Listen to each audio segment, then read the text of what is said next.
భారత ప్రధానిగా ఇందిరాగాంధీ ఎనలేని సేవలు అందించారని అన్నారు సీఎం రేవంత్ రెడ్డి.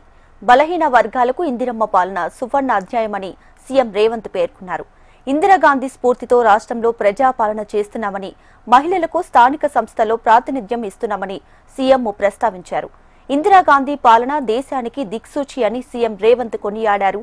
మాజీ ప్రధాని దివంగత ఇందిరాగాంధీ జయంతి సందర్భంగా నెక్లెస్ రోడ్డులోని ఇందిరాగాంధీ విగ్రహానికి తెలంగాణ సీఎం రేవంత్ రెడ్డి నివాళులు అర్పించారు.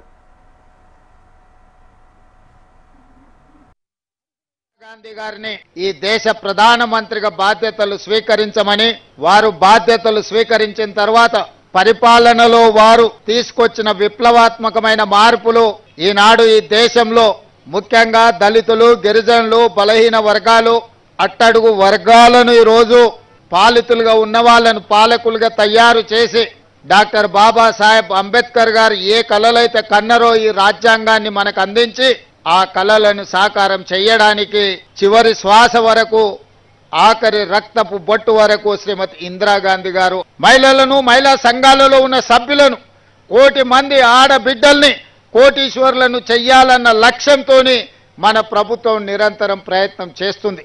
అందుకే ఒకనాడు ప్రభుత్వం చీరలు పంచితే ఆ చీరలు పొలాల దగ్గర పిట్టల్ని బెదిరించడానికి కట్టే పరిస్థితి ఉండే మా అక్కలందరికీ తెలుసు. చాలా మంది మహిళలు నిరసన తెలిపినరు. గ్రామాలకు వెళ్ళినప్పుడు పాదయాత్ర సందర్భంగా మా దృష్టికి తెచ్చిండ్రు. అందుకే ఈనాడు కోటి మంది మహిళలకు, తెలంగాణ బిడ్డలకు సారే అంటే తల్లిదండ్రులు వాళ్ళ అన్నదమ్ముళ్ళు పెట్టే పండగ.